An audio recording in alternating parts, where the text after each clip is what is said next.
Всем привет! Сегодня у нас 25-й день 4-го сезона.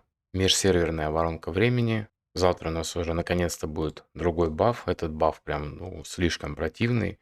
У нас тут получается снижается эффективность лечения, но увеличивается эффективность щитов. Так как щиты у нас от лечения, поэтому как бы не особо-то это у нас и работает. Это больше как бы на ледяной взрыв упор, плюс еще и увеличенный урон холодом. На следующей же неделе нас ждет баф на дополнительный урон. Он нам на разъедание, конечно, буста не даст, но тем не менее у нас перестанут появляться такие прям проблемы с выживаемостью, потому что нам ничего не будет снижать от хил, но мы будем получать сниженный урон от нашей точности, по максимальной точности в команде. Если мы посмотрим топ по серверам ближайшим, я, в принципе, команды так по-быстренькому проглядел. В принципе, рейты я там вообще ни у кого не увидел, потому что очень слабый отхил идет под конец. Урона мы получаем много, а отхила мало. По поводу самой команды, что я вообще смог заметить за эти дни, пока этот баф шел, как поднять вообще выживаемость. У меня шмыгли, бывает, конечно, да, рандом, тем не менее, бывает падает за минуту 40, бывает за минуту до конца боя, бывает за 30 секунд до конца боя. Вот когда он падает за 30 секунд до конца боя, в принципе, получается нанести неплохой урон. Тайминги у меня, в принципе, вот такие. Я особо тут ничего и не менял. И что вообще хочу сказать по поводу частых ошибок, которые игроки делают. Как я понял, многие не понимают, как вообще вот эта шмотка работает. Она не бафает всю команду, она бафает только героя, который ультанет следующий. И все. Если ультанут там, допустим, там 2 героя, да, или 3, оно не бустанет урон всем троим. Оно бустанет урон только тому герою, который ультанет после персонажа, который с этой перчаткой. То есть это может быть даже Ога. К примеру, если так получится, что ульта Огака попадет между Сакридеей, в моем случае, и Шмыгли, то этот баф потратится на Огака. Соответственно, ну, понятное дело, что он урон ультой не наносит, но тем не менее на Шмыга уже этот баф не сработает. Поэтому частая ошибка, что вижу, цепляют эту перчатку на рука, типа вот, во-первых, вероятность того, что он вообще попадет в нужный момент, настолько маленькая, что я вообще не вижу никакого смысла в данном действии. Если мы ее ставим просто ради характеристик, то да, можно понять.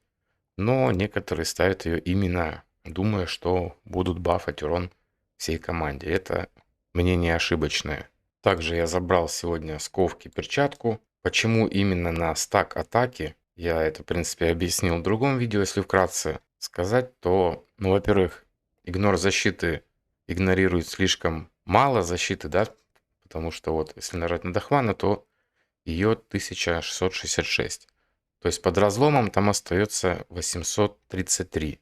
И уже от них мы игнорируем, получается, 20%. То есть 166 защиты мы будем игнорировать с помощью той перчатки. Против 20% атаки, конечно, ну, выбор очевиден. Плюс у меня как бы есть с чем сравнить. Я сравнивал и становился все-таки именно на вот такой перче. Также, чтобы до конца стоять, я это, в принципе, в прошлом видео говорил, вот именно эти таланты мне помогают стоять, мне особое внимание тоже уделим вот этому таланту, что лечение будет усиливаться от 10% атаки. То есть я себе перчатку ставлю на атаку и в допах просвещенность. И тут также руна на атаку и в допах просвет. Тут также получается просвещенность и в допах немножко атаки. Ускорения мне столько хватает, в принципе, чтобы нормально стоять. Поэтому, в принципе, меня все устраивает. Да, если, допустим, баночками там просвет Огаку не поднять, многие это игнорируют, да, вот именно из-за этого мы плохо здесь и живем. Нужен прям сильный отхил из боевого, из ульты, чтобы щиты были мощнее.